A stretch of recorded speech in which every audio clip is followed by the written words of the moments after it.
everything that you have in order to win it, because the people who told you opposite of that, the people who told you to go out and shop when we were at these wars, were proven wrong twice already. You should not. Yeah, but that. I mean, you're operating off the assumption you're going to do a full scale invasion all the way to. I don't think that's necessary. I think you can assume it. You could take strategic points on the islands and on the coast of Iran without going inland and have to move. Not assume that. Well, it is better for you to assume that this will be the worst case scenario and be pleasantly surprised than to be underprepared, because we've been underprepared for these Middle Eastern wars. Well, what would be the motivation?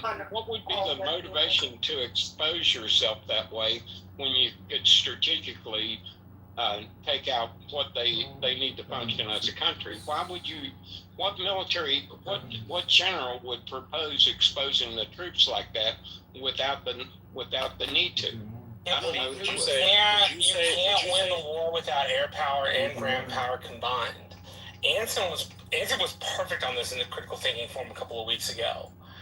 And his essential thrust was, the American public doesn't support it, therefore we can't wage it, therefore military action is punitive at best, right? It punishes them for their killing another people at best.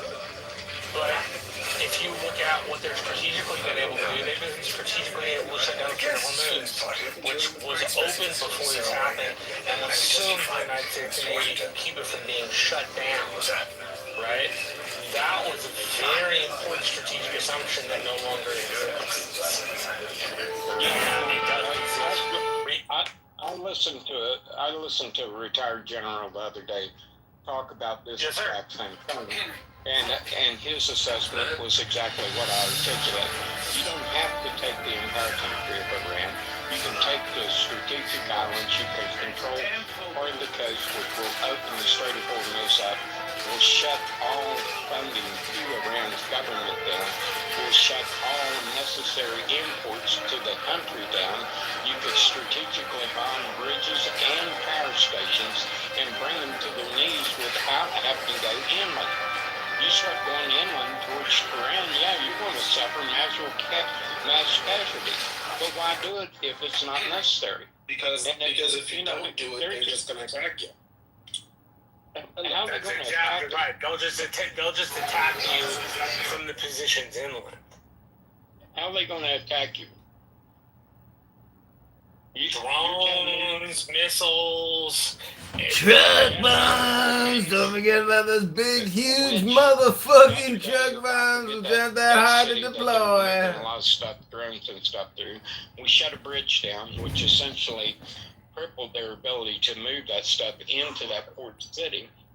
You know, there's a lot of strategic ways this can be fought. Are they going to hit us with air power? No. They can't control the skies. Are they going to move troops towards us? If you can't control the skies and you move a convoy out of Tehran towards the coast and you got F-16s and S-22s bombing them, they're going to be decimated before they ever reach the coast.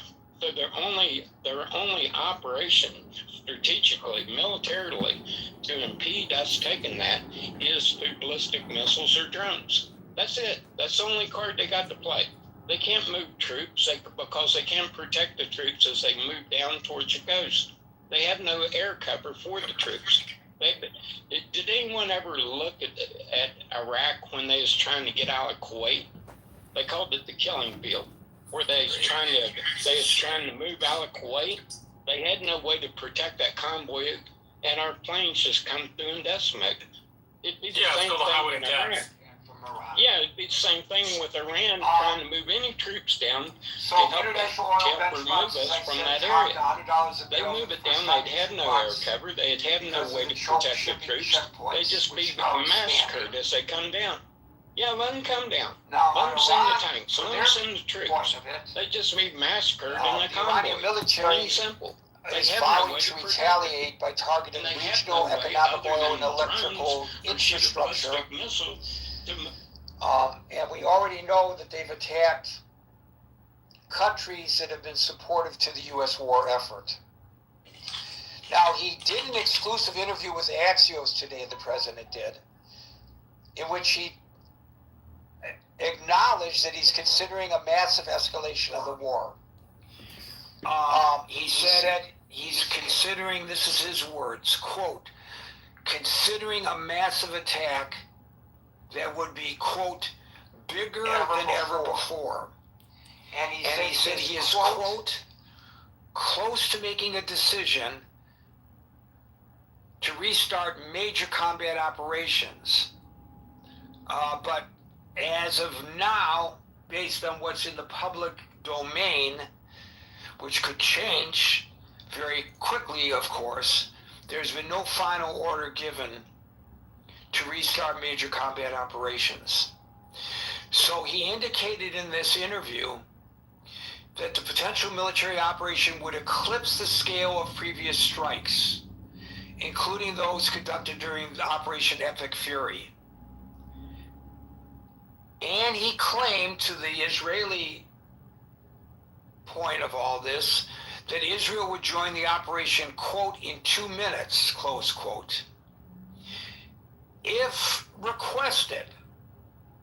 But then he said the United States, quote, does not need anybody, close quote, to execute the strikes. He was asked to explain his rationale. And he said in this Axios interview that the Iranians, quote, haven't received enough pain yet, close quote, to force them into a diplomatic agreement. Now, as has been discussed on this stage previously, there are those who have opined that the president is miscalculating the Iranian regime, that they cannot be beaten into submission to enter into a diplomatic agreement. And adding Gary's analysis, I think it would be safe to assume that although a diplomatic agreement might end the war, might force the opening by agreement of the Strait of Hormuz, might bring gas prices down sometime before the midterm elections.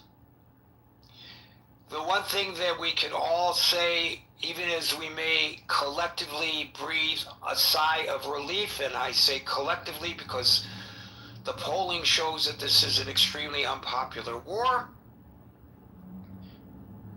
Iran's not going to hold to any agreement. So, I'm not suggesting that one ought not to be reached for the moment. Others might argue that, and they might be correct. But I'm just interjecting that history has shown that Iran cannot be trusted to hold to any agreement. So that interview, by the way, was conducted by Barak Ravid. He's like the go-to reporter. He's been breaking all these stories there in the Middle East.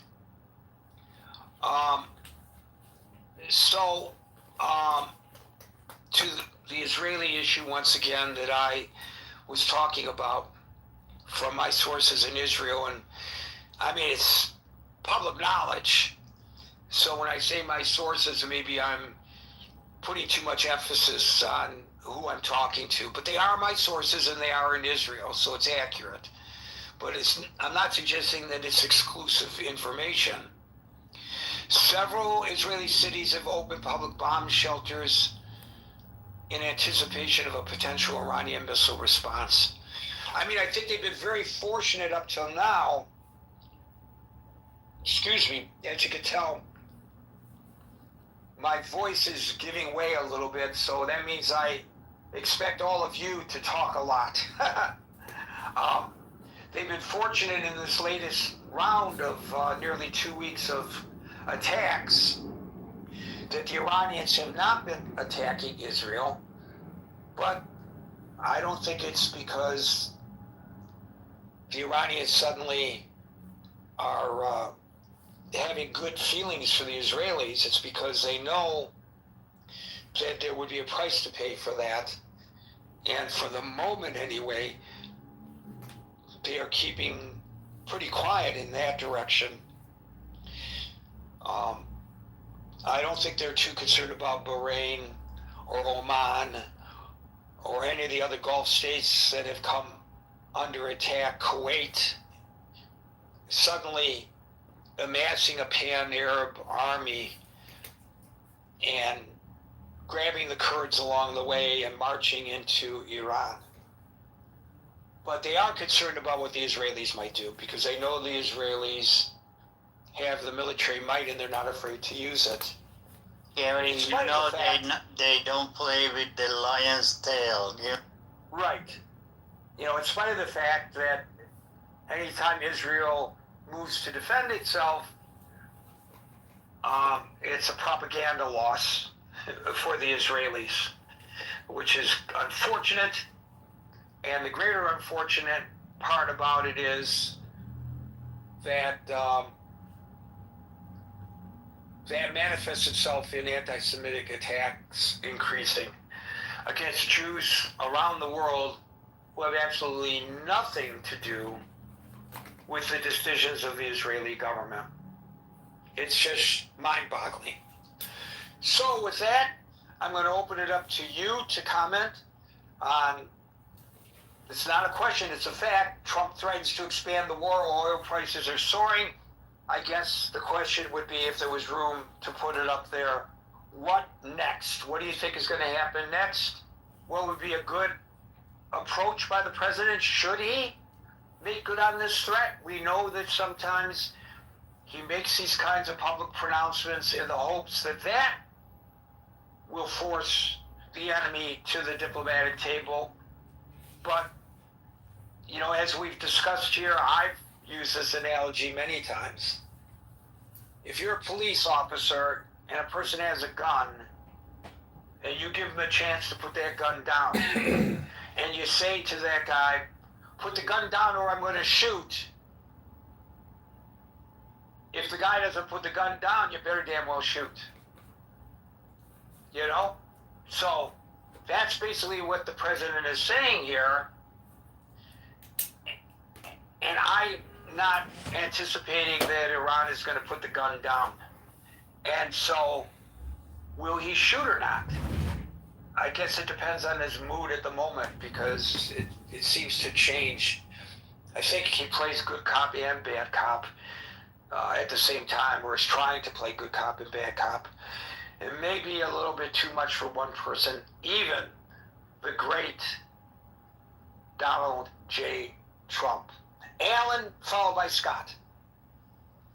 Yes, sir. Go take a nap. You ask everybody to talk long, so you go take a nap, because I'm gonna. Sorry, what did you say? I kind of dozed off. Kidding. I know, you kid a lot. Anyway, hope everybody doing good. I'm glad I see Steve on the stage, and Scott and Marshall and Agent and Grant. Hopefully everybody doing good, everybody is safe and sound. Here my intakes is. First of all, Israel is not going to listen to the propaganda outside. It is our job. I hope what you said and that Catholic movement, I hope it spread like a firewall and take over everybody, because that's fall in our shoulder. We know the propaganda, we know the machine is outside, and unfortunately there are some stupid idiot.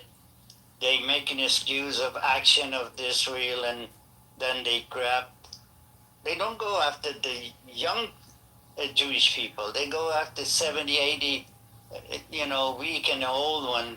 That's how coward they are. And it's a shame. It's a totally shame. But anyway, that's our responsibility to support Israel as much as we can. I think, Gary, the plan is already set up. What he says he's gonna bomb the shit out of bridges and overpass and all these things, because that's one way to block the regime half-ass army, they can come to the south, because south is a more any other place to get in. Turkey is out of question. Russia's border is out of question. Afghanistan is out of question. Afghanistan is easy to get in, but it's unfortunately geography it's got high end of mountain over there, and it's not easy to pass through. The best way is, and all the words coming out of the Iran, the stage is setting, and they are trying to save few cities, especially Ahvaz, Abadan, Khorramshahr, possible. Khuzestan is the best one. They can secure enough, and then the boots on the ground is easy, and then when the stage is set and safe, and then Reza Shah III, he can walk in there, and I promise you things will change matter of few seconds. And unfortunately they have to do the whole scenario very carefully, because we're not dealing with the normal government. These people, they don't hesitate to do anything unhuman by all choice. But the news is good. Most of it is very hopeful, and there are stages, there are groups, there are things is happening in Iran while this back and forth is going. Now I'm getting the picture of why they did all this stuff, because it's like a chess, and every move has to be extremely careful, because they're trying to limit the possible, civilian die for nothing. They already had enough. The word is out somewhere around 130, 125,000 Iranians so far died, got shot, got executed, and execution is 10 or 12 a day. And that's the sad part of this. But anyway, it is what it is.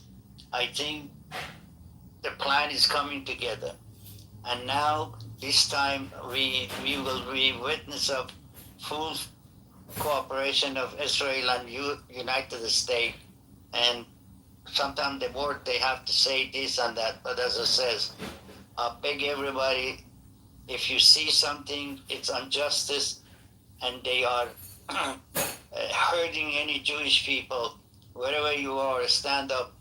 Don't be a looker. Don't take your phone out and start, taking the video. Be active and stop the bastard, because this is wrong.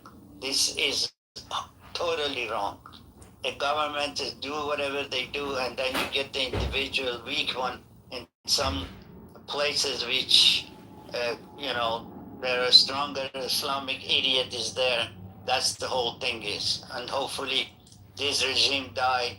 The support, the money for propaganda is going to go away. And then we see some sort of peace prior to regime take over this great country called Iran. Back to you, sir. Well, when it comes to attacking the infrastructure, as far as I know, and as far as what CENTCOM has been reporting after each of the strikes, the two areas where they are receiving military resupplies, there are areas that there are, like from Afghanistan, through Afghanistan, it's coming, as best as I can understand from my reading, consumer type goods to help keep the economy going. But in terms of the military, resupplying the military capabilities of Iran, as far as I can tell, there are two routes that have continued unimpeded. One directly from Pakistan, which of course is very interesting. Pakistan, a nuclear country, supposedly quote-unquote ally of the United States. Remember, they harbored Osama bin Laden. Their government could not be trusted with the information that we were going to go in and get Osama bin Laden. So we went in and we, violated the sovereignty of that country in order to get, enemy number one on the terrorist wanted list successfully. And yet they've had a role in these so-called negotiations with Iran. I don't know how you accept their largesse when they are actually part of the operation that's filling Iran with military might. I don't see them stopping that. And the other route is the rail route that comes from China. And I've been trying to follow this on a daily basis, and those have not been impeded by these attacks. Now, maybe this is what the president has in mind when he's talking about expanding this further. For certain, these have got to be scenarios that are played out at the Pentagon, but the ultimate decider is the President of the United States, the Commander-in-Chief.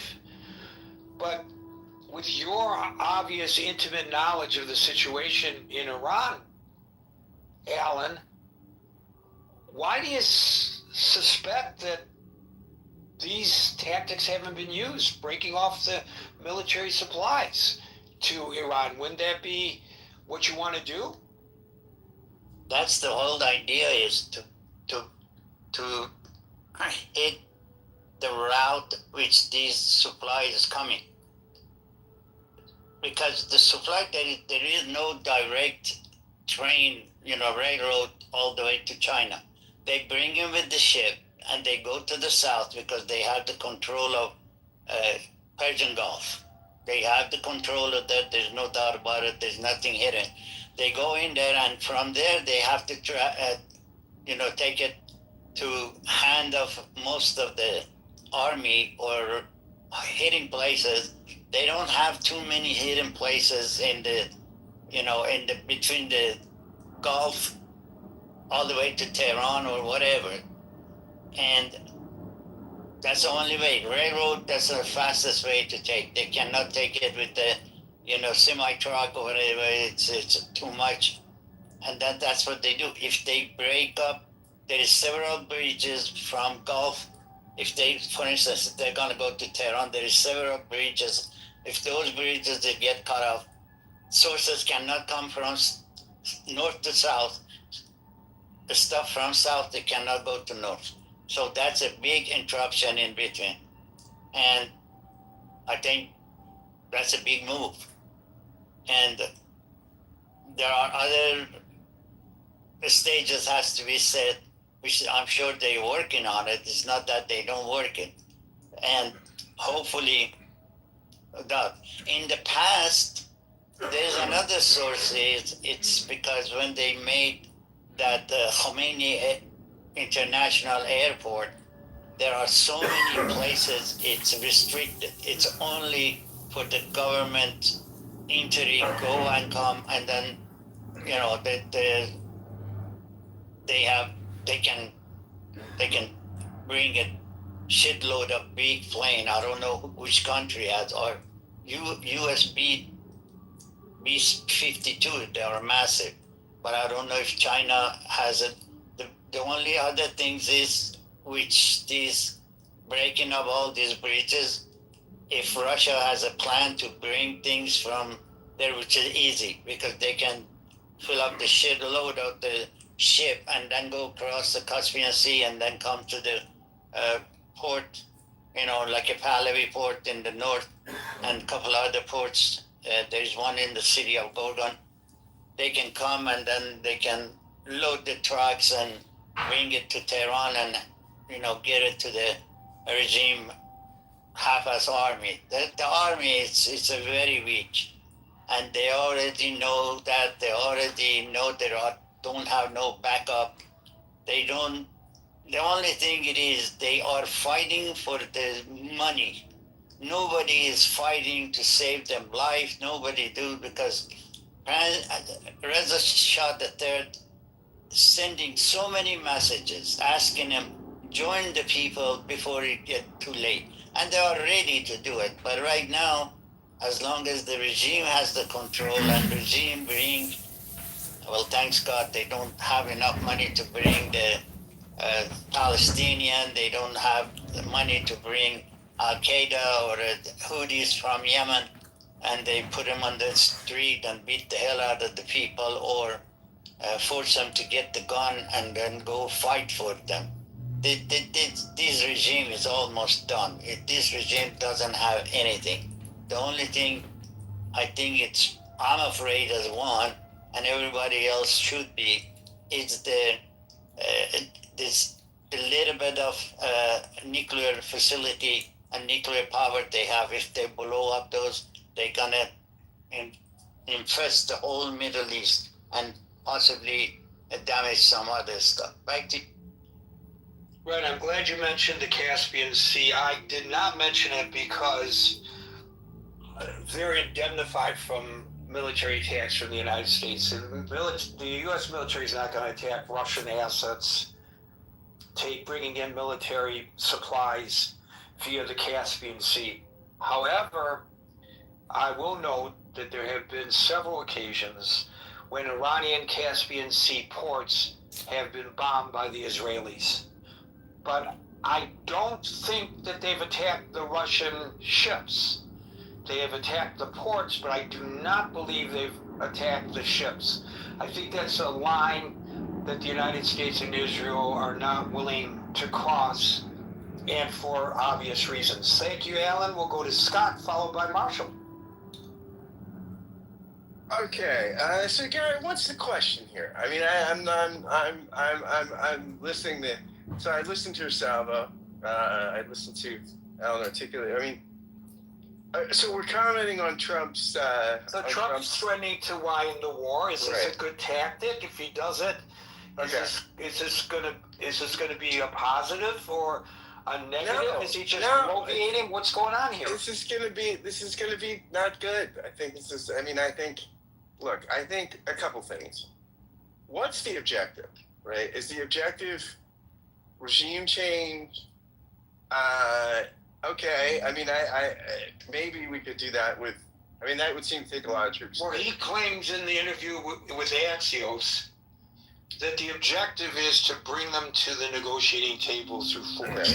Okay. So, and part of the negotiating table, I guess, for force would be getting the nuclear dust. Okay, we get the dust very strongly. Get the dust. Yeah. So I think we would. I mean, yeah. I mean, I guess on one level, again, we've talked about this ad nauseum in this room, right? Like I have anyway. I mean, about it's just the illiberal versus liberal society in a war. Liberal democracies value life and don't like their people dying.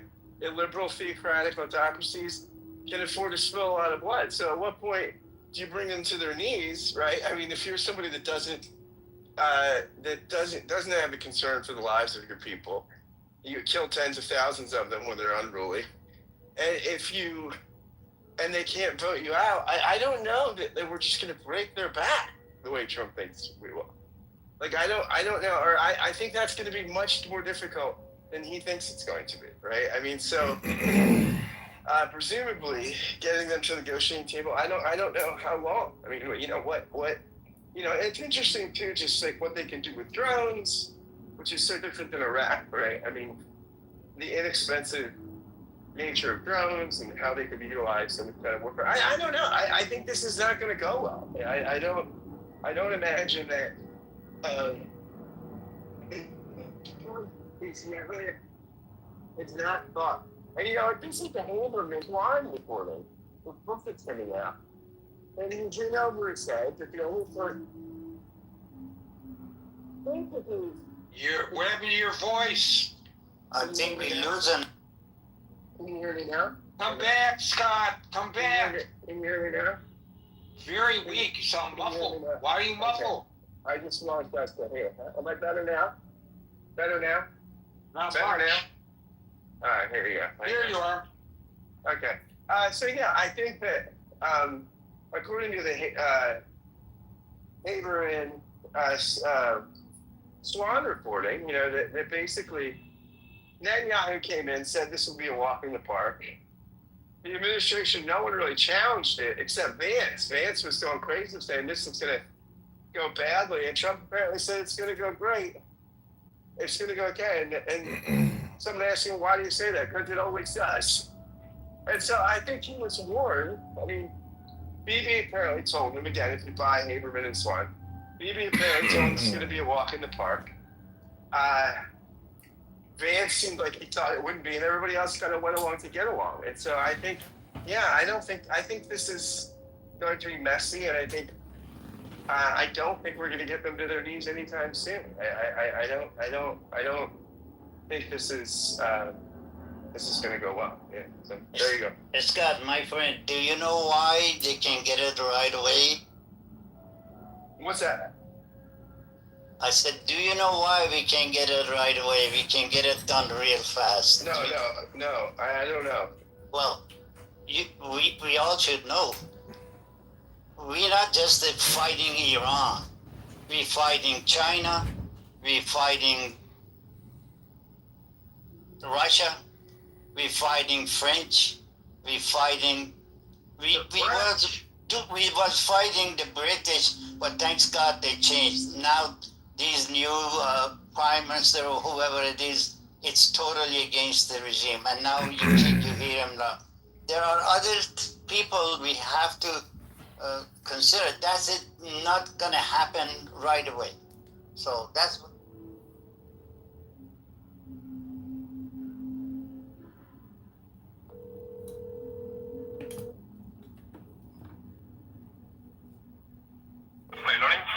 Hi, can I place an order for pickup? How can I help you today, my man? Can I get a half chicken? All right. Would you like with rice and beans or plantains and potatoes? French fries and plantains. French fries and plantains. And yes, for you, my man? Can I get 2 beef empanadas? You got it, boss. Okay, that's it. Your name? John. Awesome, John. Over in 10 minutes, okay? Okay, see you soon. Thanks. See you soon. What did we say, 10 or something? But still, 10 is 10. I mean, I don't know. I mean, I guess you got to go to the negotiating table, but I think you got to negotiate with people that have some cards, right? It's not like Zelensky. He said Zelensky's got no cards. I think they've got some cards. So I don't know. I don't know what you do. Well, the president, I think, would counter your argument by saying that's exactly what he's doing. Unfortunately, but he's not. And then we do force him to the table. How do you trust anything that they agree to? Exactly. Yeah, this is the same thing about administration. And again, it's the liberal autocracy thing. I think we can't think like, well, this will bring us to the table and bring us to a knees, so then it'll bring them to the knees. I don't think the standards are the same. Right? And so you can't think this. What would make us talk a little bit? Scott, it was Marshall followed by Brett.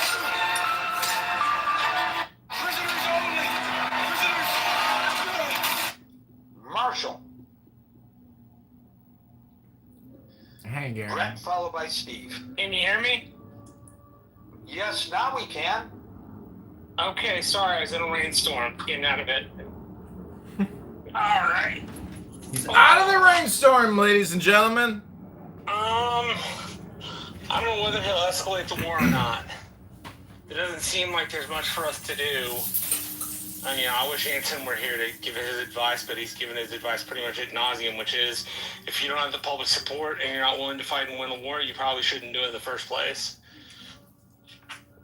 So, that hits my mind. Are you in the middle of the tropical storm there, Marshall? Yes, I am. On the outskirts of it. Well, stay safe and, don't drive through any water. I can do that. Thank you. Brett followed by Steve. So I think we need to start out by at least correcting some of your opening. There was an agreement that the Iranians were, or at least large consensus, were maintaining. It was called the JCPOA. And they were allowing inspections. They were at least per most reports were staying by the enrichment guidelines, etc. So to say that the Iranians won't abide by any agreement we come up with is to disregard history, and I think we should at least make that correction. I think for the current conflict, we kind of have to look at what we're actually fighting over. The MOU essentially said nothing about enrichment, said nothing about the enriched uranium, getting it out. What it was vague about was navigation of the strait. And, the goalposts have shifted so much here that essentially Iranian control of the Strait of Hormuz is right now open for question, whether we're going to enforce freedom of navigation or whether we're going to allow them to control the strait. It's a rather sad state for strategic affairs of the U.S. The other thing, the other few things I would mention would be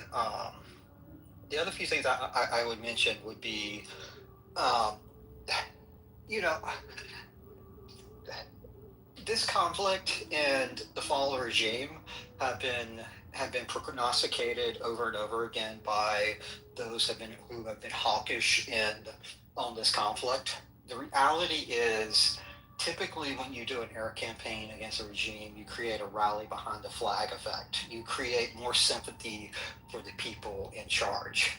I think that's probably doubly true if you commit war crimes. Bombing civilian infrastructure without any relation to military forces, that is by definition a war crime unless there's some military purpose. So I'm not sure widespread bombing is going to be the answer here.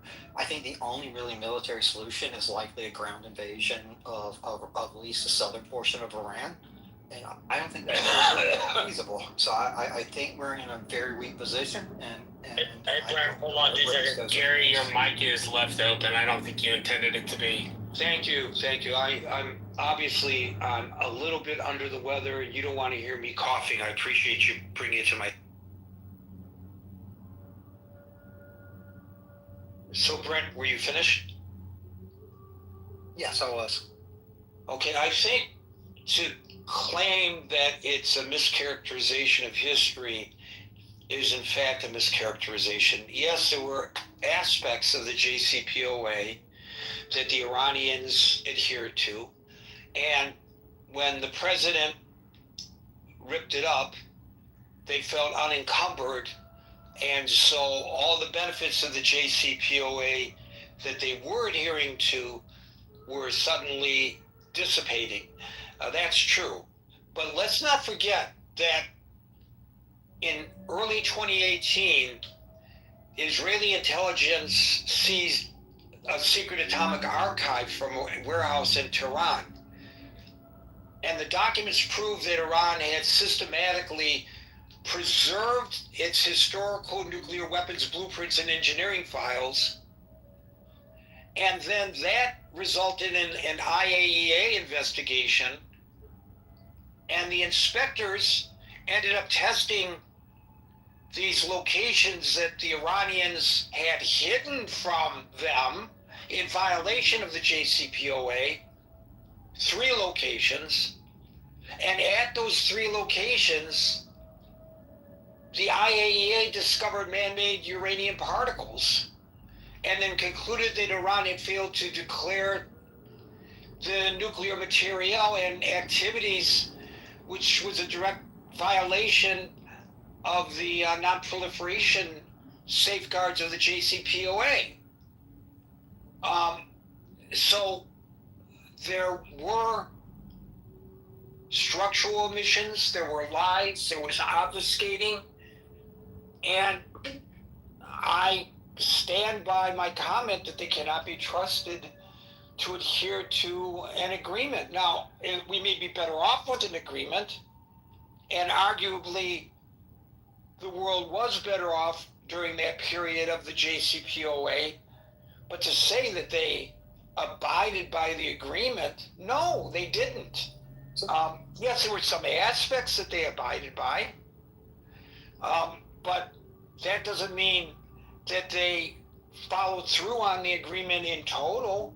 And so I would like to defend my observation based on actual historic facts, Brent. So just a quick response. If they were so out of violation of the agreement that it was showable, why did the United States do the process written out in the JCPOA to bring those violations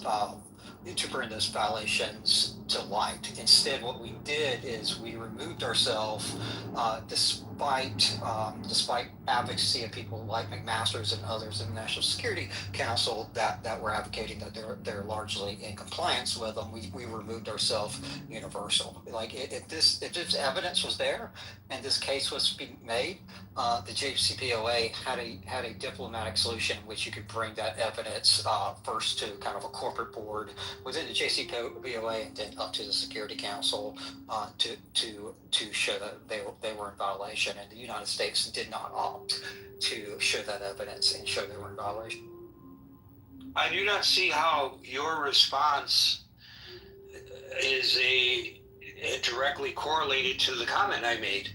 I'm not arguing right now whether it was the correct thing to tear up the JCPOA, and when there were other avenues that could have been taken, such as ensuring compliance based on what the JCPOA called for when you find that they're out of compliance. And I cannot speak, and neither can you, for the decisions of the Biden or Trump administrations when these things came to light.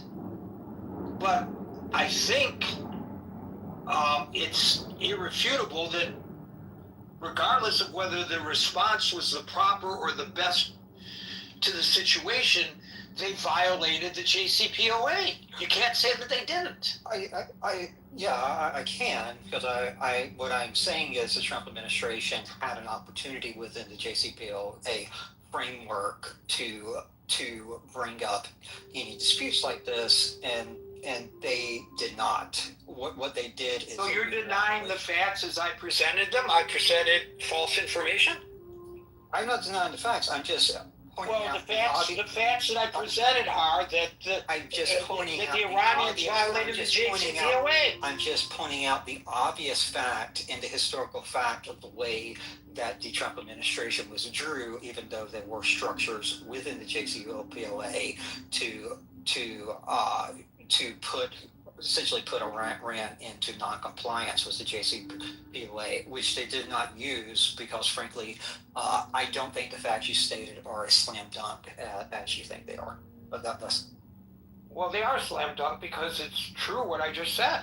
And so you can argue, and it's a fair argument to make, that the response of the Trump administration was the inappropriate response, especially when there was a resolution process that was built into the agreement. That's not what I said. I didn't even address that. I just said that they were not in compliance, and they've never been in compliance.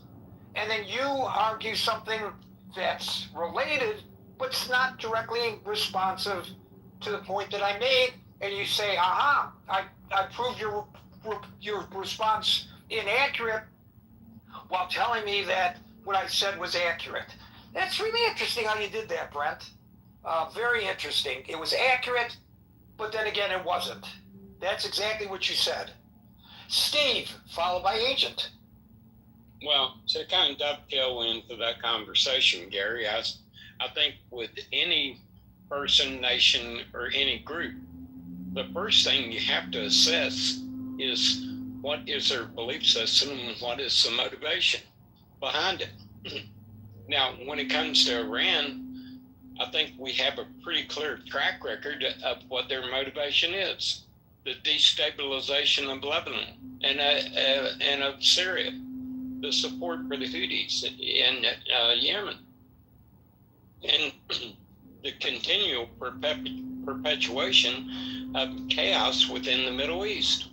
And to think that someone that has this, and the belief system comes down to the 12th Ahmadi belief system within the Shiite religion, the belief and the motivation of people that constantly show you who they are and what they're willing to do should be informative as to how you can approach someone when dealing with them in a negotiation. And to pretend that for the last 40 years that we haven't tried to engage these people with reasonable offers to kind of mitigate this and try and tamp this down is asinine. There's been Republican, there's been Democratic presidents that's tried to wrestle with this problem to the point, and the further, as far as motivation, not only was they systematically improving their centrifuge technology for enrichment, as simultaneously they was working on advancing their ballistic missile capability. What was that one military base in the Indian Ocean? They almost hit us with a ballistic missile. It's like 2,000 or 3,000 miles. So we see a country that systematically cheats on negotiation. We see a country that is engaged in systematic destabilization of a region that's critically important to the world economy. If anyone wants to do a quick AI search and pose this question: what would occur to the Middle East and vis-a-vis the world economy if the Iranians would obtain a nuclear weapon and use them in the Middle East? And people say, well, nuclear weapons are a deterrent. Oh, really? They're a deterrent for someone that has a track record that they do of just complete debauchery in that region? No, this wouldn't be a deterrent weapon for the Iranians. It would be an offensive weapon. And you go and look at the cascading effects that this would have, not only on the Middle East. It could start a bloody regional war between numerous countries there, but it would have a cascading effect on the fragile economies of some of these nations around the world that could take it into bankruptcy. It could have a devastating effect on the world banking system as these nations start to fail. And eventually, this financial and geopolitical chaos would filter back to the United States. This is something that people don't want to acknowledge. This is the true scale and scope of the potential problem that these people are posing. And people are just, you want to talk semantics about a deal? Okay, go ahead. But you want to ignore who and what these people are. You want to ignore the 40 years of diplomatic efforts to try and talk reasonable to people that are unreasonable, that continue to spread death, chaos, and mayhem in a region. And then you want to ignore the potential cascading effects that if they would obtain this and they would use it, what it could do to the world economy. So these are all elements that people don't want to touch on, but this is not short term, but this is a long term reality of failing to deal with the people with a mindset and a motivation that the Iranian mullahs have, and the potential for not only the Middle East, but for the world economy.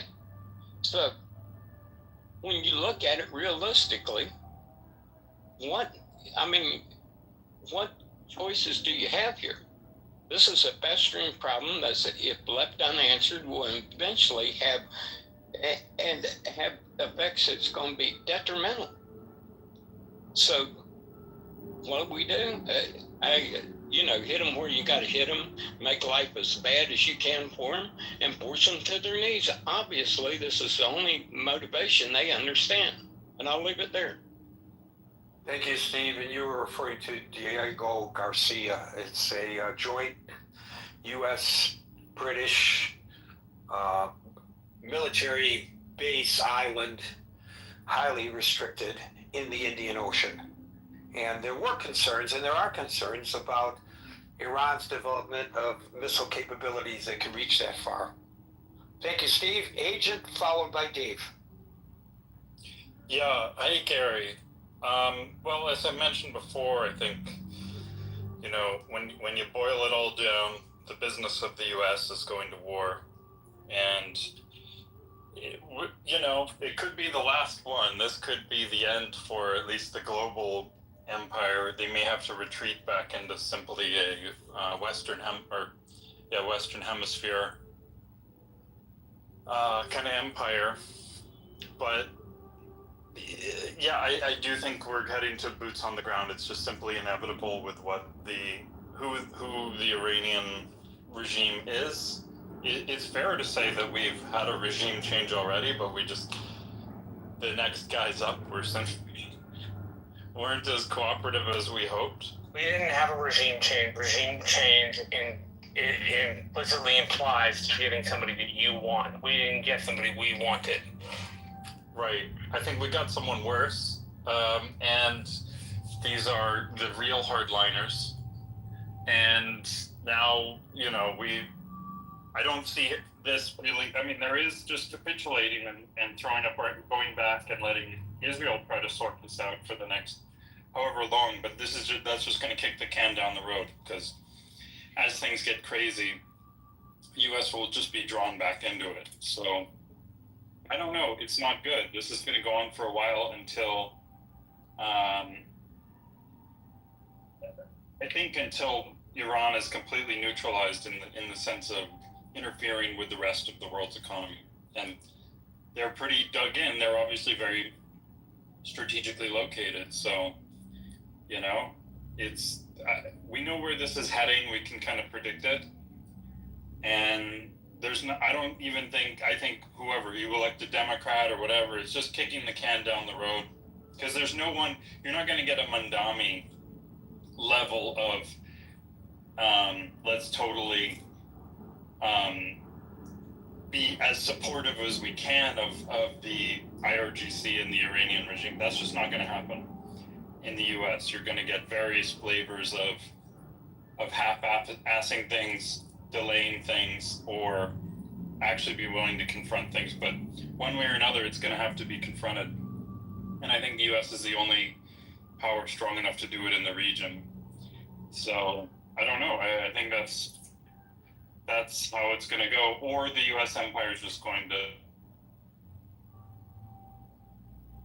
So I will note Marshall's distinction in the world as that happens. Thank you, Agent. I would note Marshall's this distinction that Marshall made. There's a difference between a leadership change and a regime change. When Fidel Castro died, there was no regime change. In Cuba, there was a leadership change. There's a big difference, and the distinction is an important one. Thank you, Agent. We'll go to Dave, followed by Tiger. So, Gary, there are two surprises which the intelligence were not preparing Trump compared to the last 6 to 7 presidents, right? They all know what would happen if you attack Iran, and Iran will close the Strait of Hormuz since 47 years ago. So there were two surprises. The first surprise is President Trump was shocked because IRGC attacking the Gulf state. Okay. The second surprise is that it is a perfect storm. We have an El Nino, and this will cause not just heat dome, but potentially global famine. So Trump has to make decision. And 1 year from now, if famine happen, 1 year from now, the history would tell what Trump decision has made. When he was in Ankara, NATO, I think he already made the decision at 8th of July. And this is a scam. Never negotiate, because they cannot be trusted. all the Democrat coming here saying, well, we can try this. Bullshit. This is someone who cannot be negotiated. So stop providing justification for alternative option of the failure of all the previous Democratic negotiator. Period. This one cannot be negotiated. So what is the positive outcome? The most important positive outcome is if the famine happen 1 year from now, we will see that Trump decisive action potentially save not just 100,000, could be millions of people in Iran. They will run out of water, they will run out of food, and this decisive action opening up the Strait of Hormuz would save millions of lives. Well, the time will tell. The other positive outcome is the Gulf states like Saudi Arabia, all this, they are fed up.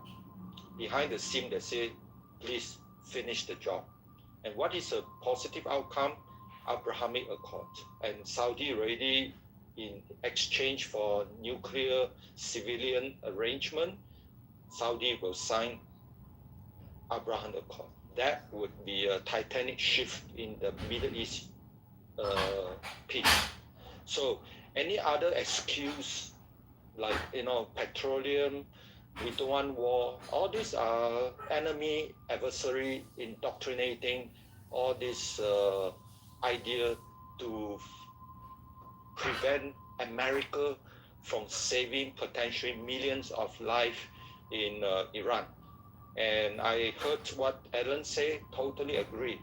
Everything has been decided. And 21st of July, when the Lebanon Jeswas was here, and he iterated again the outcome.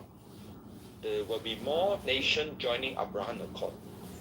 First time in history, peace will come. And then all the proxy will be dismantled, and then history will tell 1 year from now, prevented a famine that would potentially kill millions in Iran. I think that is the most important thing. Everything Alan said, I totally agree. Everything has been decided. It will be free of Hormuz, Plan A, and Kurd and Alawi has been attacking skirmish for the last 3 weeks. And they will come down from the Zagros mountain.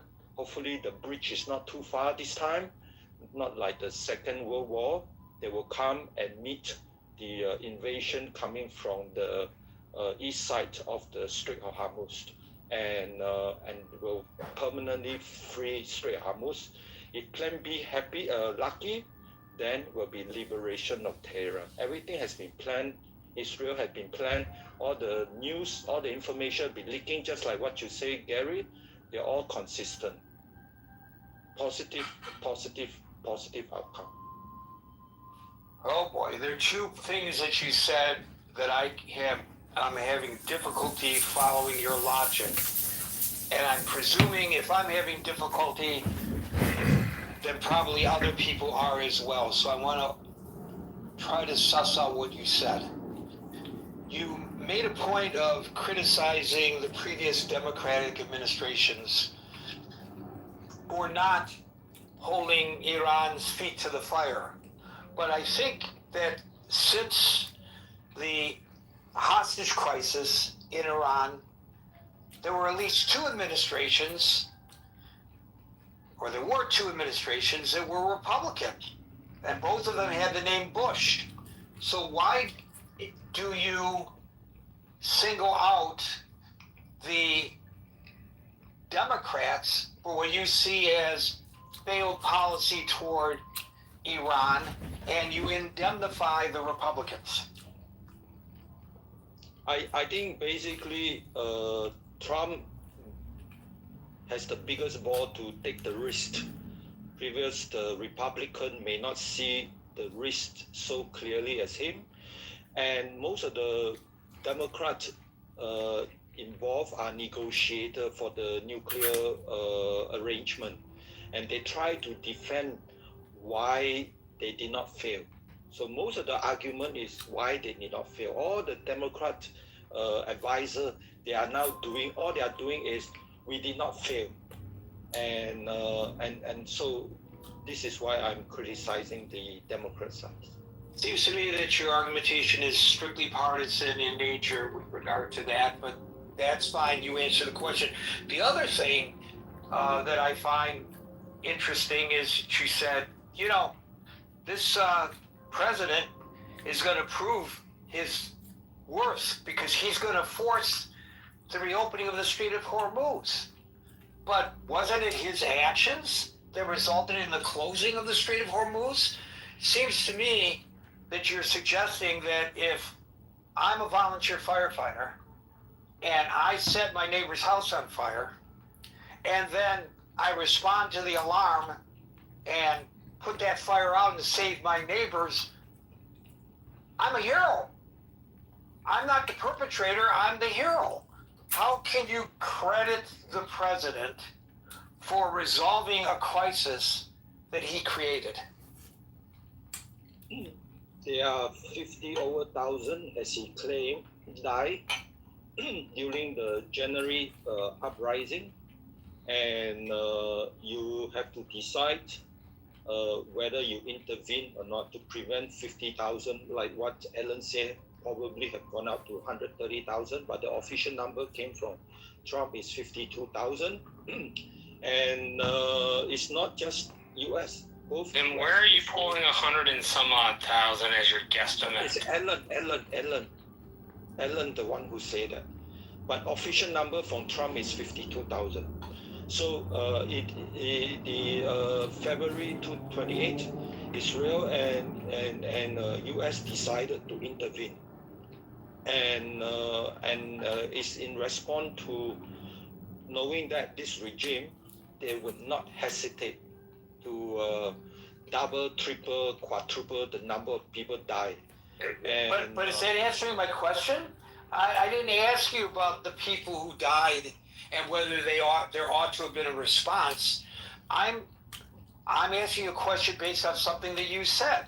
You said the president's going to get that Strait of Hormuz reopened, and he'll get the credit for reopening the Strait of Hormuz, and everybody will see a year from now that his strategy was a great strategy, but he wouldn't have needed to have a strategy of reopening the Strait of Hormuz or fighting to reopen the Strait of Hormuz if he hadn't taken actions that resulted in the strait being closed. Because remember, it's been pretty credibly reported that the intelligence community, which I think I also heard you malign, I think I heard you say, and correct me if I misinterpreted this, that the intelligence community misled the president. It's been pretty credibly reported that the intelligence community told him that if he took the action that he took, then the Iranian response would be to close the Strait of Hormuz, which is exactly what they did. So you are right. So I'm just asking you to respond to that. I'm not asking a global question about whether we should have gotten involved in this in the first place or not based on what was happening to the people of Iran. I'm just asking you to respond to something you said about the president will deserve credit a year from now for getting that Strait of Hormuz reopened. Okay, to straight up, you are right. And the moment February 28th decision to attack, the president already knows Strait of Hormuz will close, and all the implication and so on and so on.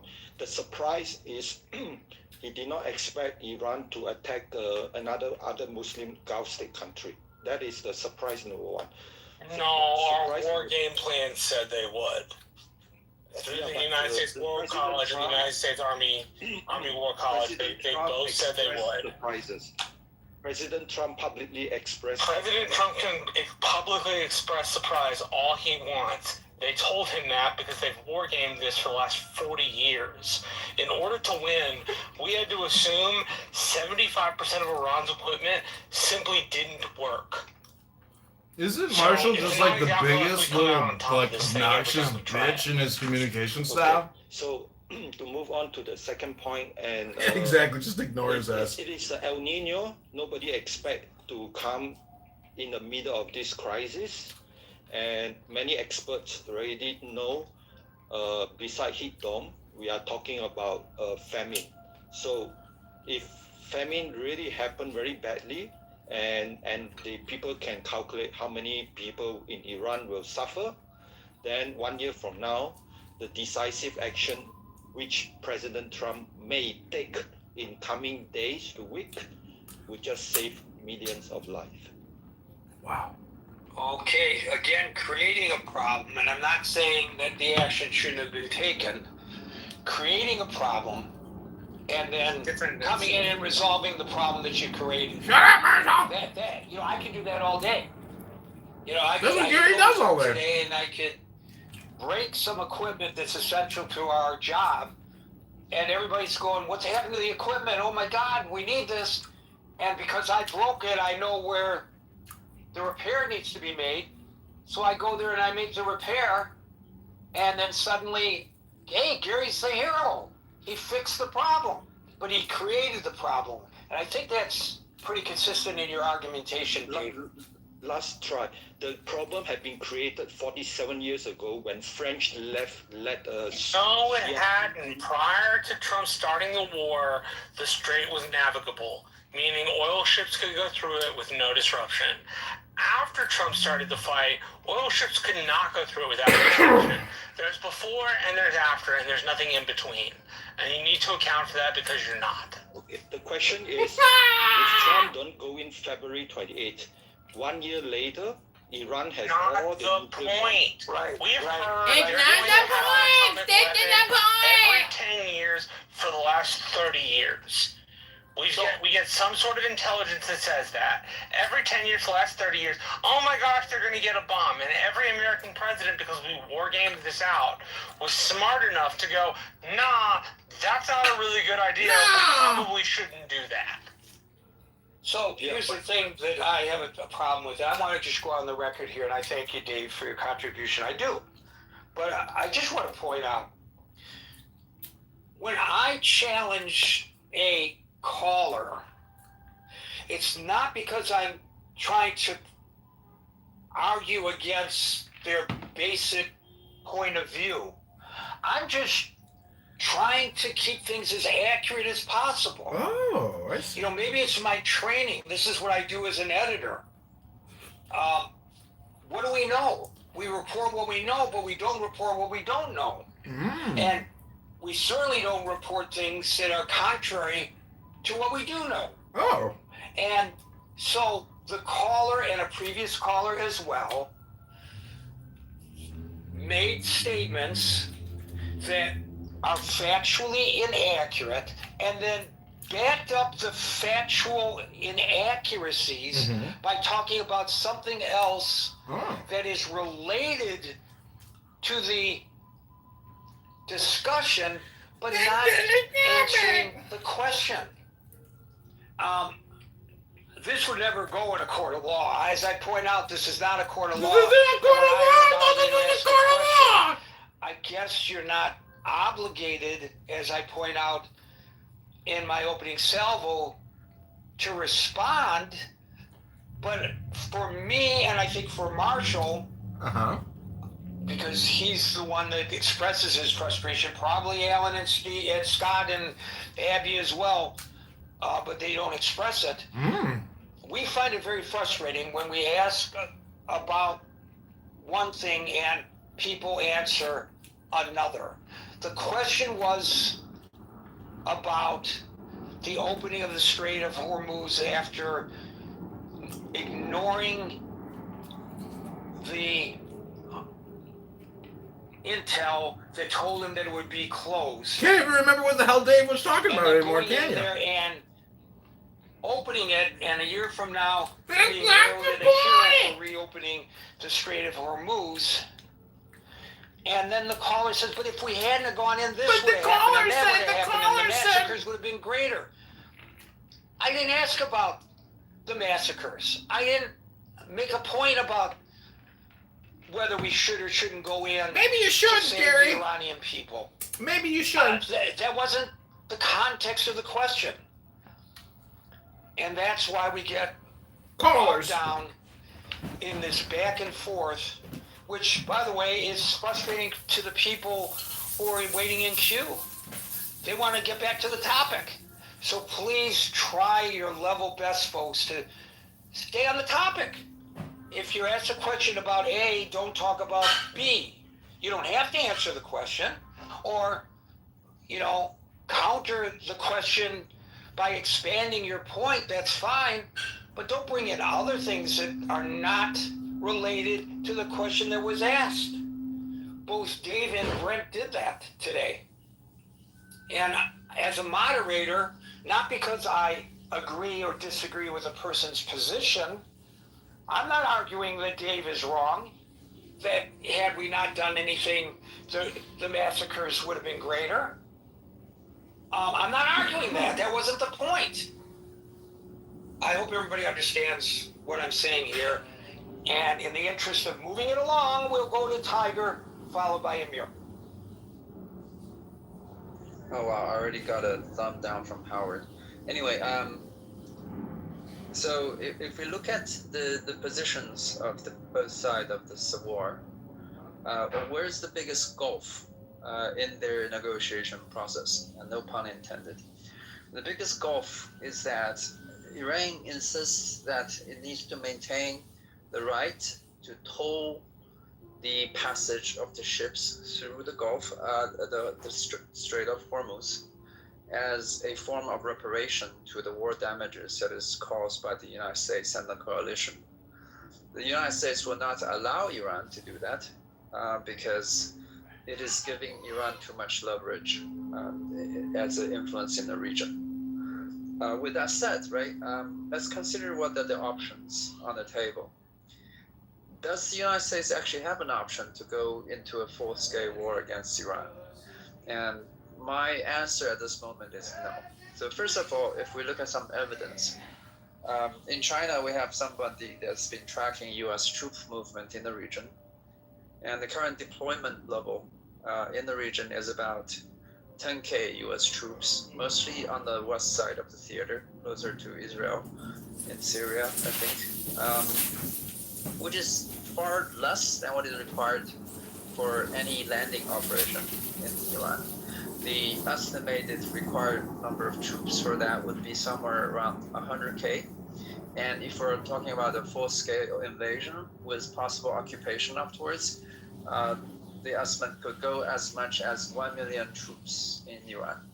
And the cost for an operation like that in the next 2 years will be somewhat, over $1 trillion in the next 2 years. And to consider that the current ordinance level of the United States to sustain a full-scale war is capping the time of depletion at about 6 months.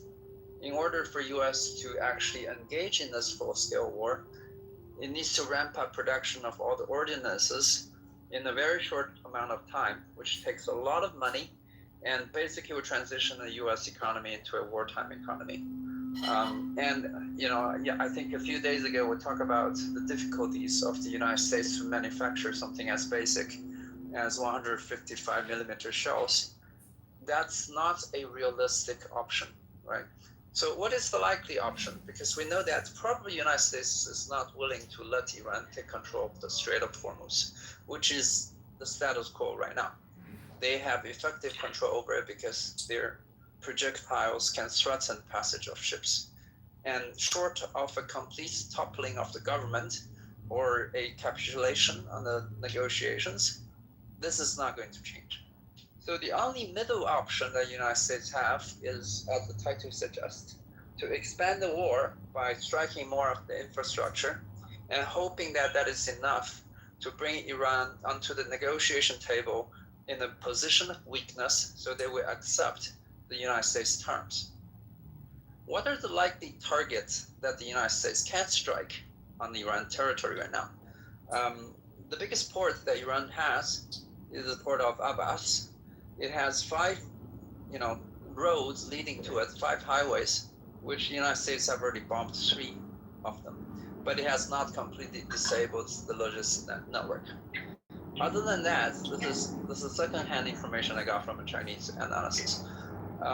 About 80 or 90% of Iranian power generation relies on natural gas, which are mostly, harvested from the Karg Island, or actually sorted in the Karg Island and transported to all the stations across the territory of Iran through this pipeline, going from Karg Island northward into Isfahan and so on. If the United States bombed this pipeline, it would disable about 80% of Iranian power generation, which is going to be a difficult thing for Iran.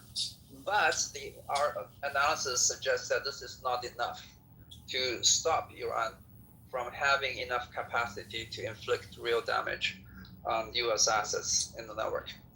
Adding to that, this is actually civilian infrastructure. So what is the Iranian likely response to that?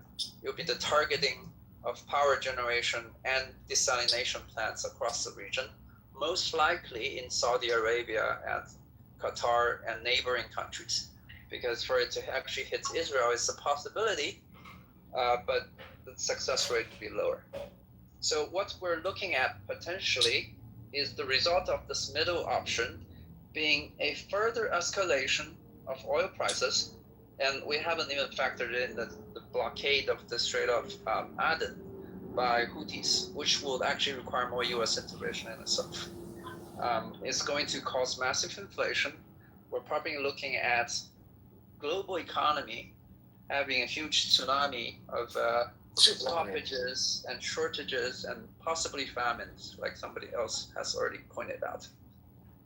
It's not a very good outcome for anybody who is either involved in this war or not involved in this war. And if we examine the likely outcome, it actually does not give the United States a say in forcing Iran to not control the Strait of Hormuz. So, Gary, while I understand, right, people like the Jewish people or Iranians who want to have a different regime have a very strong interest in trying to get the United States into this option, or possibly even into the full-scale war, to everybody else, this is likely to be a losing option. So I really hope your propaganda does not succeed in the United States. Thank you. Boy, you're doing great till the end. You had to bring in the Jews and propaganda. Don't do it again, Tiger, because we're not allowed for that. Exactly. Exactly. This is the kind of rhetoric that puts Jewish people in danger, because the rhetoric is telling people that all the problems of the current situation are the fault of the Jews. Do not do it again, or you will be disallowed. That was disgusting.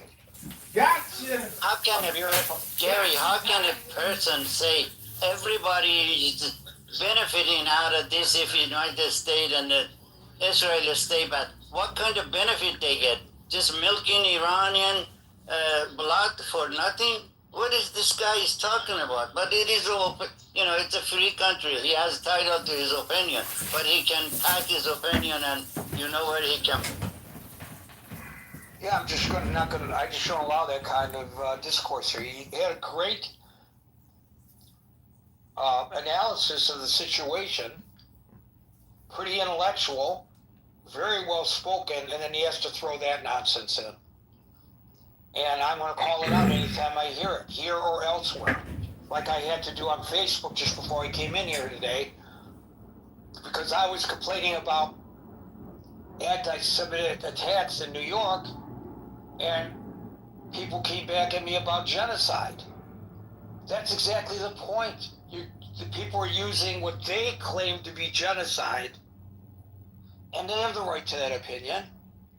I'm not so certain that I would say that what happened in Gaza meets the definition of genocide, but a lot of people think it does. Even if it did, what does that have to do with me walking down the street being subjected to harassment or worse because I'm Jewish. I have no control over what Israel does. Maybe I support them, but I have no control over it. So why are you attacking me? You're using this as an excuse, and that's exactly the kind of anti-Semitism that Tiger added. A lot of people probably didn't, Scott, even realize that that's what he was doing. Of course. But Gary, it's interesting.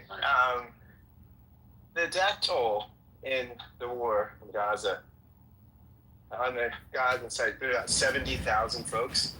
And most estimates are saying, reasonable estimates. I'm not talking about like hardcore Zionists, ideologues. Like, Please don't downplay the deaths of like 70,000 versus. I'm not. 50,000.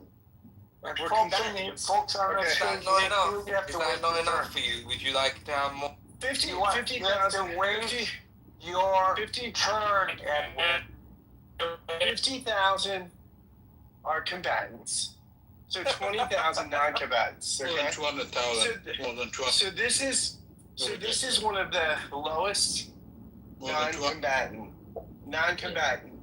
death tolls. If those numbers are anywhere near accurate, in the history of urban asymmetrical warfare. You don't know what you're talking about. Okay, Just excuse me 1 second. The rule in this room is everyone speaks one at a time. If you think you're sixth in line, what you have to say is more important than the people who have been waiting longer than you, you are wrong. You are mistaken. How much do I have to explain this to people? So both of those individuals sound like they speak English as their native language. And I believe that I have a relatively good proficiency in the English language, that my words are understood by all. It's a rule of the room. It's not about the position you're taking. It's the rule of the room. Do not do it or you will be disallowed. Scott, please continue. Yeah, so I'm just saying that if these numbers are reasonable, and by every reasonable estimate, it's around 70,000. But if 50,000 of those are combatants, this is one of the most non-combatant casualty mortality rate wars in the history of modern asymmetrical warfare. Now, I'm not saying that's good. I'm not saying that every death is tragic, but that's not a genocide. Sorry, that's not a genocide. You could say it's brutal. You could say it's too asymmetrical. You could say it's too. It's not a genocide. I have a feeling Armani and Fallujah felt worse with casualty tree. I know that our troops started using Bangalore torpedoes from World War II to like take down buildings. Bangalore on the bottom and tank on the top. They'd shoot the second story, they'd Bangalore the first story. And they just like jam them up. You're underwater a little bit there. Look, if it's a genocide, I gotta tell you, I'm very disappointed. And I'm saying this facetiously. Who genocides a population by distributing polio vaccines? Why would you do that if you're prosecuting a genocide? Who genocides a population by telling them, get out, we're about to attack? Believe me, if I wanted to kill off the Palestinians, I certainly wouldn't do that. I would just go in there and kill them off. Who does that? This is a blood libel, and it's not the topic of the room, but we've gone off track a little bit here, so I'll just say that I can list dozens of actual genocides. Nobody's out on the streets protesting that. You want to talk about Iran? How many people the regime in Iran deliberately killed? That's not genocide. That's just the people, duh.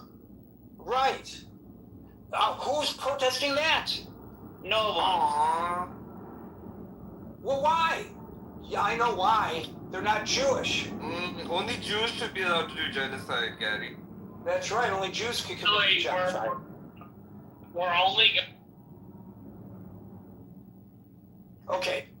Amir I followed took care by of him. Amir followed by Legend. Now, I think he might have been saying that facetiously, though. I'm not so sure I think he was being sarcastic. I may be wrong. Amir followed by Legend. Hi there, guys. I have a quick question. You have to wait your turn. Get it? How many times do I have to say it? You have to wait your turn. I'll say it slower if I have to in the future. Amir. Yeah, this is why I love coming here. I mean, some of the clubhouse rooms that I attend, they're like Roman public houses. I mean, this is why I love this. Please keep on this thing because you're doing a great job here, Gary. Just a couple of points. First of all, just to put things in perspective, what Israel, I mean, okay, it's a cliche to say every single person dies is really bad, which it is terrible.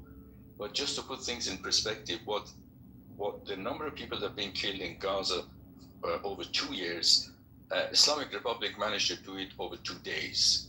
So let's just put things in perspective. If you want to complain about things, just do it in a more consistent way. I'm talking about people who are keep giving this thing about this narrative about Israel, but they tend to ignore all the countries that do. Whether it's did they warn them before they killed them, Amir? Absolutely not. Absolutely not. These guys were just protesting.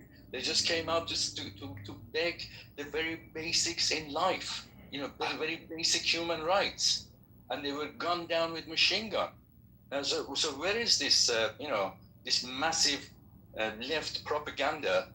Where the fuck are they when that happens in Iran? So by the way, the populace of Israel is evenly divided over the current leadership. And people come out on the streets by the thousands, the tens of thousands, sometimes the hundreds of thousands to protest. And on almost a daily basis, there are ultra-Orthodox Jews tying up traffic because of massive demonstrations, because the law has changed that they are subjected to conscription, just like the non-ultra-Orthodox Jews. They don't like it. And some people who have been imprisoned for failing to report when drafted. Just yesterday or the day before, they stormed the prison to try to free them. How many of them were shot and killed doing it? Do you know? No. Zero. None. Zero. Absolutely. Anyway, please continue, Amir. So, on the topic then, I actually think the conflict will expand. No agreement is really on the horizon, Gary, until serious damage is done. That's how it seems to be. Serious damage to Iran's infrastructure, as unfortunate as it is. But that seems to be the pattern now. And I think, don't forget that the last sort of agreement or MOU that was signed, it was Iran who actually nullified it by hitting a ship. And they just basically, they tried to sort of justify that the ship shouldn't have gone that way and should have gone this way. That was not part of the agreement. So Iran doesn't want an agreement, and that MOU was never going to last. And the thing is going to expand. There's no doubt about it. But the point here is, Gary, that Iran is actually delusional. And I say this because it actually thinks that it can defeat a superpower. You cannot, it's a basic rule. You cannot defeat a superpower. just as Ukraine cannot defeat Russia, you cannot defeat China, for example. If Ukraine can do serious damage to Moscow, but it knows what will happen. It knows how Moscow will up the ante. It could even use tactical on it. If it goes too far, if it starts hitting Moscow and kills thousands of people, that's what's going to happen. And this is exactly the same scenario here. If you hit a ship, we hit a bridge. You hit another ship, we hit a power station, power plant. And we just keep upping the ante. That's the nature. Effectively, this is, to some extent, it is Harry Truman doctrine, isn't it? Surrender, then we'll support you. And I think that's what we're saying here. And this is going to continue. And in terms of, Scott referred to it as, initially people saw this a walk in the park. Well, okay, let's say the initial miscalculation was a complete fuck up. Let's say that. But listen, you cannot, Scott, this thing here, we are where we are. This cannot be, shall we say, unfuckable, This is not unfuckable now. This is like getting a fish out of a fish soup. You're down the road now. The can of worms is open. You got to deal with it. Forget about, the initial condition, how it was. It is the way that it's panned out that needs to be dealt with. And one of the major flaws in Tiger's argument is that it doesn't really consider the consequences of Iran becoming a regional superpower. Iran becomes a regional superpower. You can forget about your petrodollar. And you know what that will do to the economy in the US? Because if that goes, if the vacuum is filled by China, then if the Saudis and the 6 Gulf countries cannot, will be forced not to sell and get dollars for their oil, just like what in Libya, what was the guy's name, was trying to do, Gaddafi. He was trying to do that. He was trying to move away from that, and we all know what happened to him. And this is so critical, because if that happens, then a lot of the countries are going to dump dollar, including China, which it's got, $700-800 billion worth of dollars. And these debts are going to be called upon. Now, we all know what percentage of the GDP in the US is just paid for the interest of the borrowing of 30 whatever trillion dollars debt. Without the petrodollar, the dollar is going to collapse. There is no way that the US is going to allow that.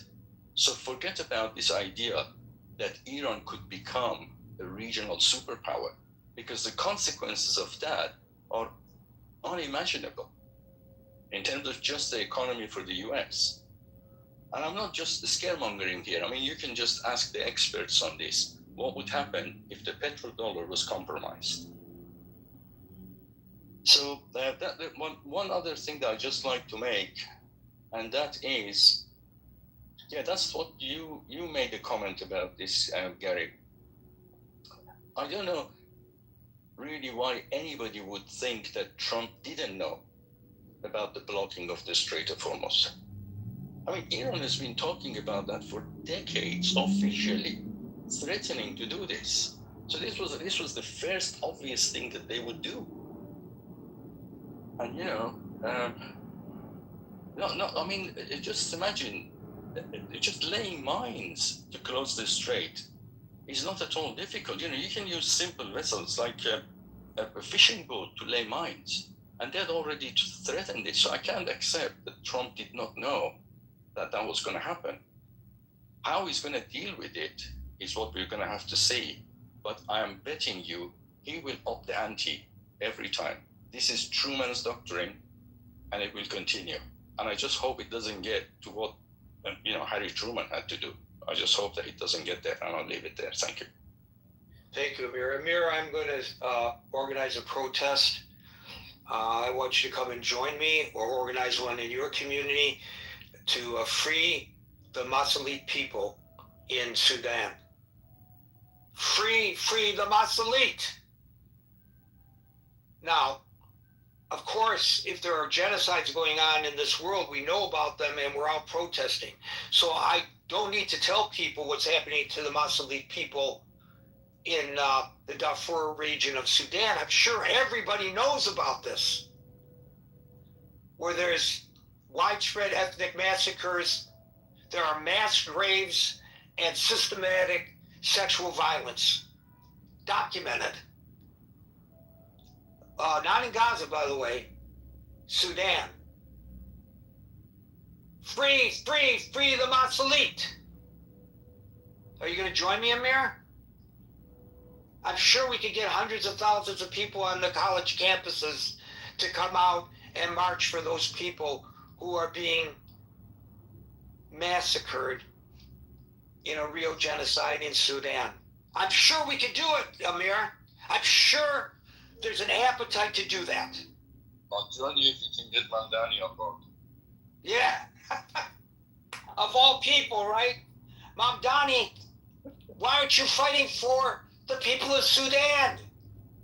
Legend, followed by Philip.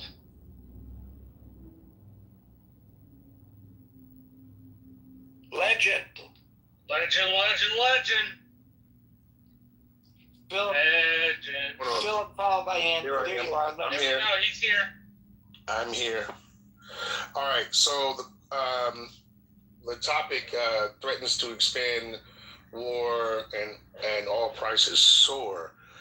What benefit, if at all, and this is more of a question, does the combining of a military with a foreign power, how does that help? And I mean that is a genuine question. I'm not trolling on it. We're not talking about that, though. But I'm saying it. No. You're bringing your topic into a group that already has a topic. So could you do us a favor? We would really love to have you, but you need to address the topic at hand and not the topic you wish we talked about. Okay, and if you had to just let me finish, I wanted to say. No, I'm not going to let you finish. You need to you need to stick on topic. You're either going to say something about the topic or you're going to be moved down, one of the two. Like, figure it out really quickly. So you mean oil prices? Don't talk about the oil prices at all? Sure, talk about the oil prices. Talk about how they're getting more expensive, man. Go ahead. Talk about how they're getting more expensive. Go ahead. I was just trying to figure it out. I didn't think I was going to get off topic, but I think you may have a better understanding about what I was going to say, I guess. I'm not trying to troll or anything like that, if that's what you think my intent is at all. I'm really asked a genuine question. It's like, how does that help us as far as gas prices? Again, but that's not. I didn't even finish. You need to confine your. Sorry, I was trying to tie it into it. My bad. We're not trying to tie your topic into our topic. We have. No, that's not my topic. I'm talking about gas prices. I was trying to say gas prices. I was trying to say gas prices. I'm just saying, what benefit does it help? Like, I'm trying to get an understanding. Are we talking about the fast benefit or in long-term benefit? Yes, I'm talking about the long term, because the fast. Well, actually, no, the fast benefit, because right now, what's affecting us right now at the pumps is what I'm concerned with, because the price of the barrels of oil fluctuates or goes up during wartime. Right? And then we have to rely on, I don't think we ever even touch our reserves yet. Not that I understand that we do. If we're not, I don't think we haven't touched our reserves. We're just really relying on the export. We've touched our reserves. We've depleted them to like 60% of what they are. See, that's ridiculous. That's ridiculous. And then to combine ourselves as well as get into a war, I don't see any. Like it's just going to get worse. I don't understand. I really am trying to wrap my mind around the concept of what's happening around the world and how that is going to help us of course, in the short term, but as well as in the long term too. How do we come out of this? And what do we get from all the actions that are happening on a major scale? Well, let me ask you this. What would happen if United States and Israel back up and we go back seat on our seat? Don't you think Iran is going to take advantage of this thing? And what is the guarantee every ship doesn't pass that until they pay tremendous amount of money, and it's going to affect you for you, your children, your grandchildren, for the rest of them life. Hit in the pocket and the palm, because that's what they're going to do. If they win this, forget about you going and buying $2, $3 gas for the rest of your life and our children. I'm worried about my grandchildren. They have to go to the pump. Iran is going to do. If they win this, the Strait of Hormuz is going to be shut down for the rest of our life. That's what I guarantee. Well, with that being said, then, and I agree with you on that. With that being said, I don't think we have any other choice but to ignore the pumps and go to solar. That's the only other solution. If not, then we'll just be staring at cars in our driveways and cars on the side of the roads and plants that don't have. You're thinking renewables. Yes, it has to be. I mean, what other option? I don't disagree with you. Renewables seem like a great option. Texas gets 35% of our power from wind farms. So, like, I totally agree with you. Let's do it. Well, Marshall, it's not just that. The generator is going to generate the electricity to run my EV car. Need to work either with the diesel or the gasoline. Come on. No, it does. I'm just saying you can help substitute part of where you get your power. But I know. You are. It was a Rick Perry thing. He was real big on windmills. Yeah. At the same time, we're building these AI data centers that suck up communities' electricity. So I don't know whether we are properly sussing out our resources as they should. Thank you, Legend. I think actually in the aggregate that was a good call. Myanmar, or Burma if you prefer, since 2017, there has been a genocide deliberately targeting thousands of Muslims who are a minority there. The Rohingya. Right, the Rohingya Muslims, and forcing nearly 1 million to leave the country. Targeted killings. That's a real genocide.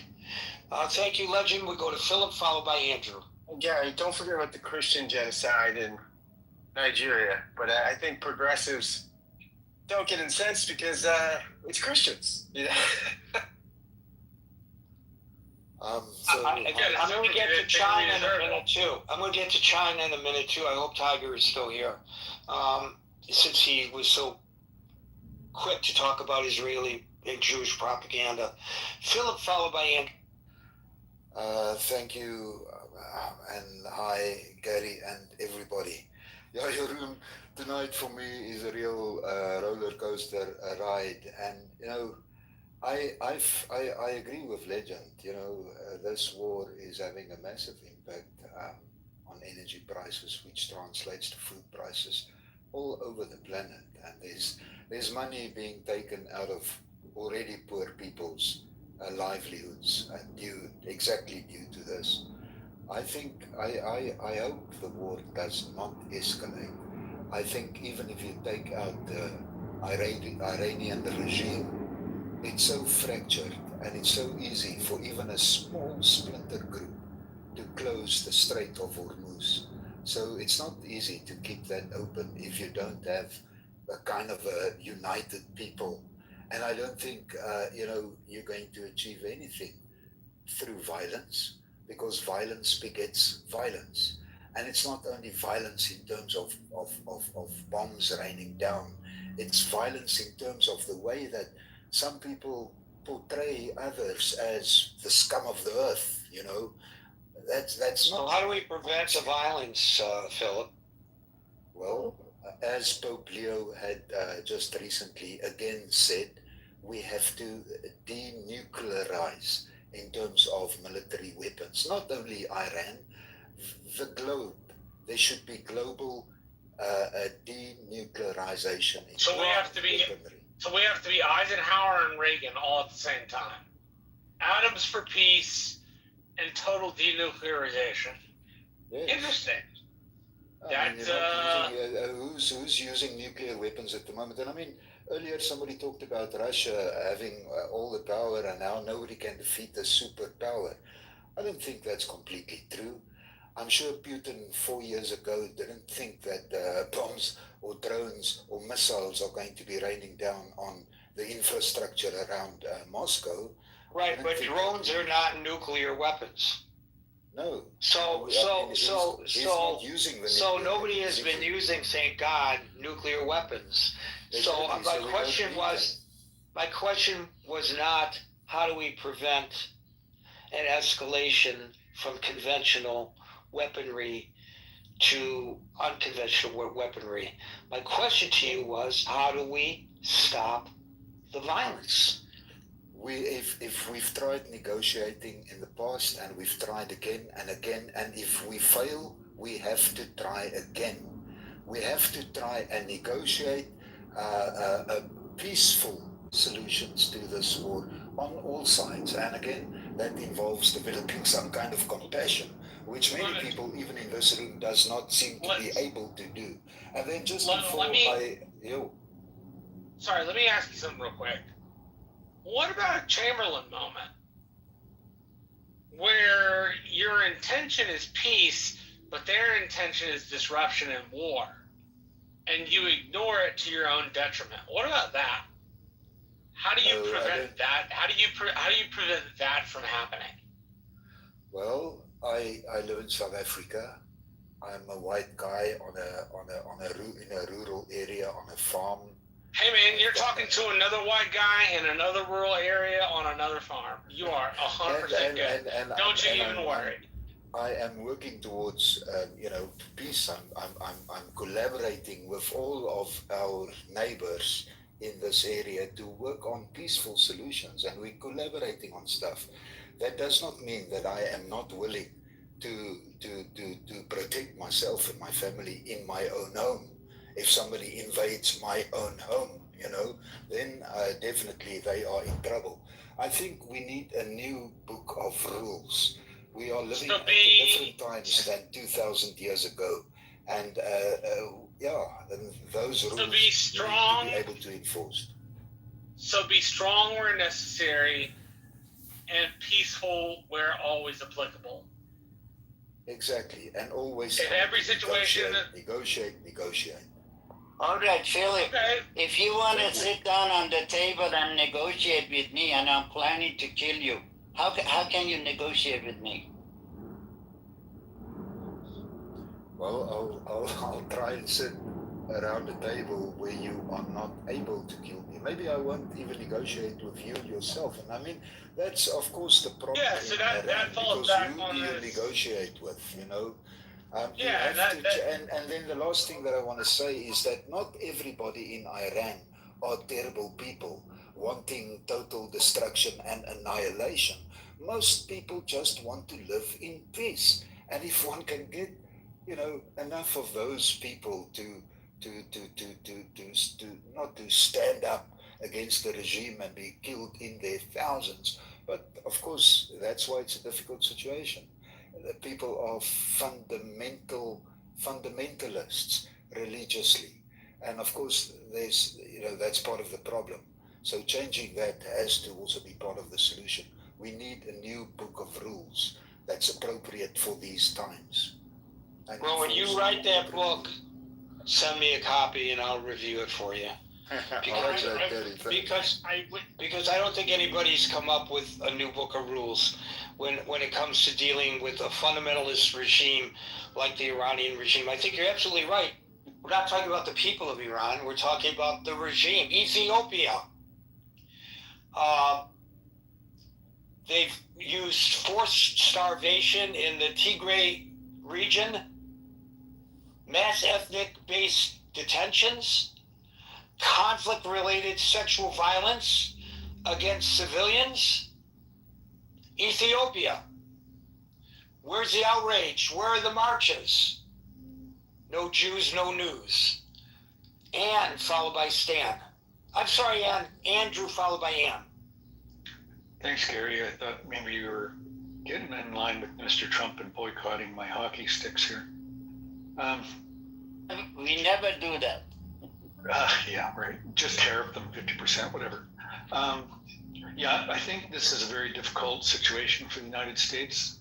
I'm not entirely sure that without boots on the ground that they can be successful. However, you know, I think $1.5 trillion plus 69 billion was just put through the House of Representatives going to the Senate for approval. So I think that will go a long way to extend the money. But again, I think it comes down to the lack of ordnance and the depletion of the ordnance.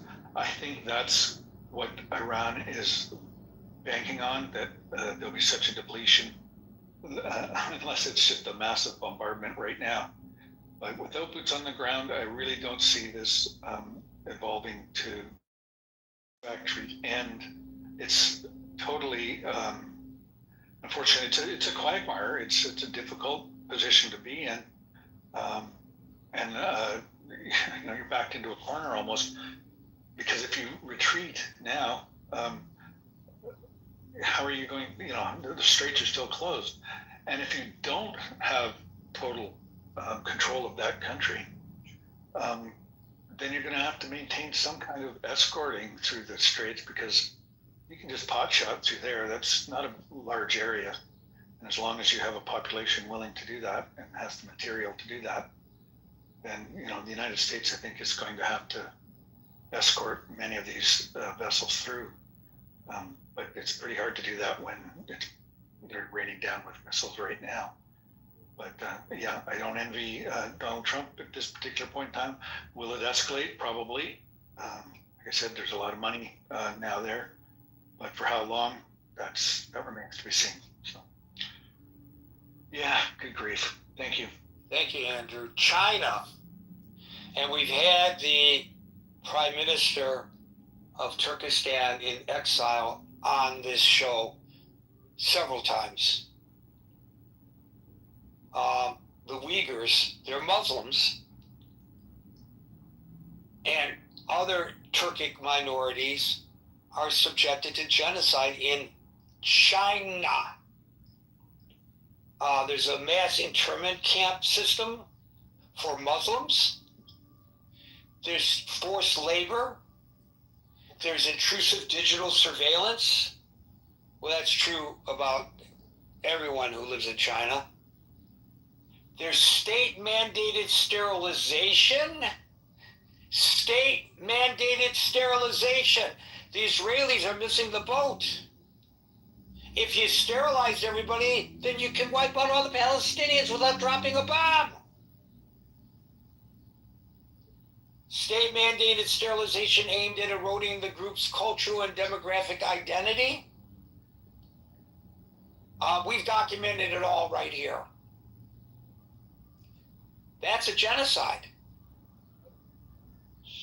None of the things that I've just mentioned, China, Burma, Ethiopia, Sudan, none of these things occurred in Gaza. Were there deaths? Yes, I'm not trying to minimize the deaths. I'm not trying to minimize that a lot of civilians were killed. But none of these other things, which are deliberate attempts to eliminate the existence of an ethnicity or a religion within a society,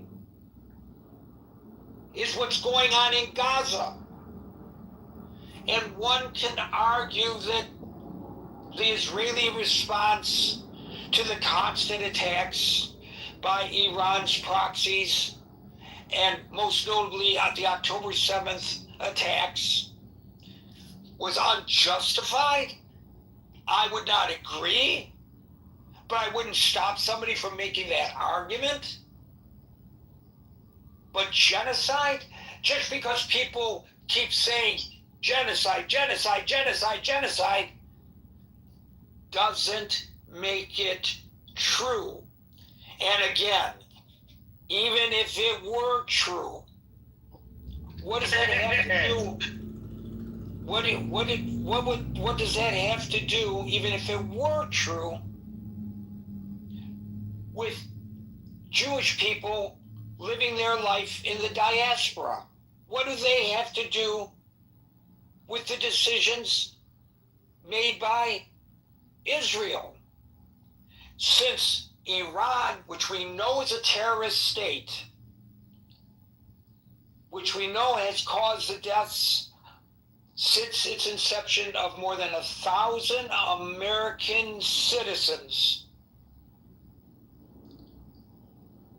do we go and attack Iranian people? Do we go to Persian restaurants and smash out their windows? No, of course not. Well, why not? Because it's the wrong thing to do, and the Jewish community simply doesn't act like that. Exactly. So all the people who are responding to concerns about the attacks on the Jewish people by bringing up Netanyahu's name and screaming genocide can go to hell. And followed by Stan if there's time. Yeah, you just answered my question, Gary. Thank you. It was way back now. This is 2 minutes ago. What actually makes it, constitutes something as an actual genocide? But you just answered my question. Thank you. Thank you. Look, there are arguments among scholars over whether that's a genocide in Gaza. I understand that. You can have that argument. But you're not going to attack me, my family, my friends, and people who I don't even know just because they're identifiably Jewish and get away with it on my watch. Stan, followed by Hassan if there's time. So, as far as the situation with Iran, we have a problem, and if we look at the facts, on the day before we attacked Iran, there was a agreement negotiated by Jared Kushner and Witkoff that solved the issue related to a potential nuclear threat. And we reneged on the deal. We went and attacked them despite having they're negotiating in good faith, we negotiating in good faith. We then did an MOU, or well, I guess to predate that, the U.S. negotiated a agreement, and Obama negotiated agreement. I get some people didn't like it. Trump ripped it up, and thus enabled the Iranians to enrich more nuclear matter. So we didn't follow that agreement. We did an MOU. We didn't follow the MOU. We followed the MOU. Iran violated the MOU. Okay, no. I'm not. Yes, they absolutely did. Okay, I'm presenting the facts. If we only have a finite amount of time here. If we look at what was at least presented in the paper today, with Saudi Arabia, there was a deal done, and then the negotiator in chief decided to change the deal after the fact. Right, but what does that have to do with this? Well, about the MOU? It's very clear. It's not, Stan. That's why we asked the question.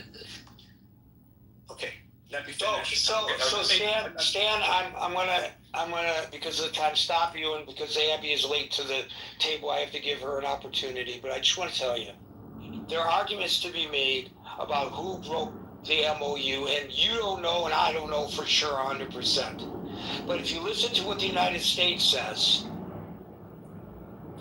Iran violated maritime rules vis-a-vis the Strait of Hormuz in violation of the MOU by trying to exert the control over the strait after it was reopened. That was them breaking the MOU. It's all about reparations. It's about reparations. It doesn't matter. It doesn't matter. It doesn't matter whether they were right or wrong to seek reparations. The point you made was that it was the United States that broke the MOU. Yes. Where? That's not the United States Well, breaking we the MOU? the Iranians attacked a ship, and we responded backward. The aggressive attack by the Iranians is the provocation and the violation of the MOU as it stood. The only argument that the That's the New York Times and the Wall Street Journal and the AP and Reuters. So, guys, stop for a second. It's 6:58. Listen, the only argument the Iranians have been making vis-a-vis the violation of the MOU involved a sovereign nation that was not a party to the MOU and their actions in Lebanon against a terrorist group in Lebanon that was attacking their nation.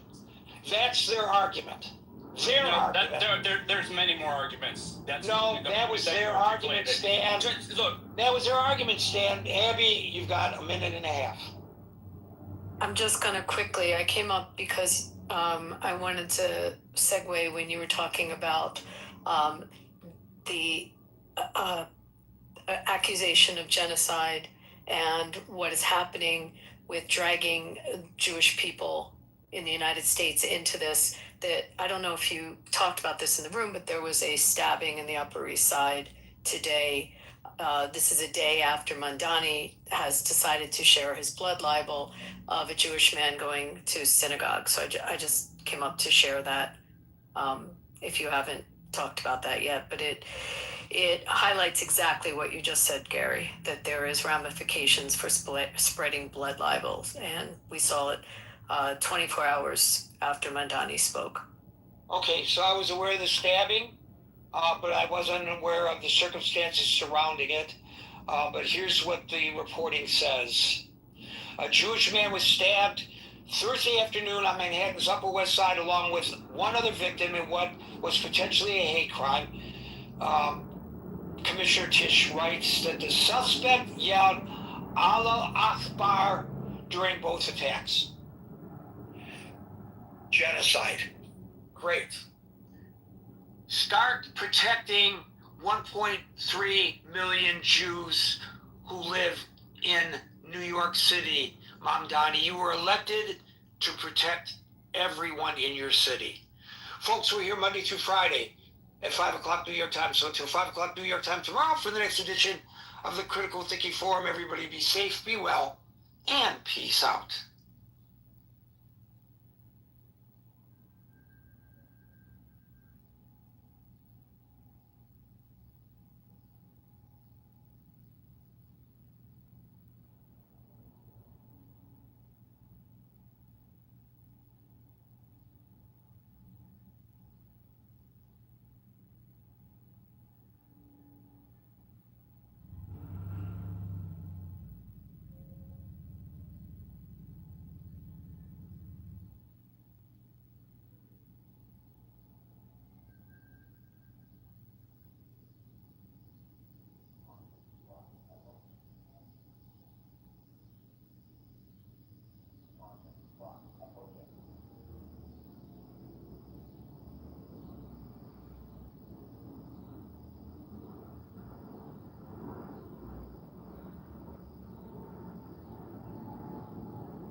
doing better than us. But I think that there's also, groups that do better than us that's also likely genetic in origin. But, I think Yeah, people well, like me are out there you may be driven onto by the something, truth, but and they don't like the peaceful narrative. If we do, like speaking about race, like I understand, yeah, not to dip too hard into eugenics,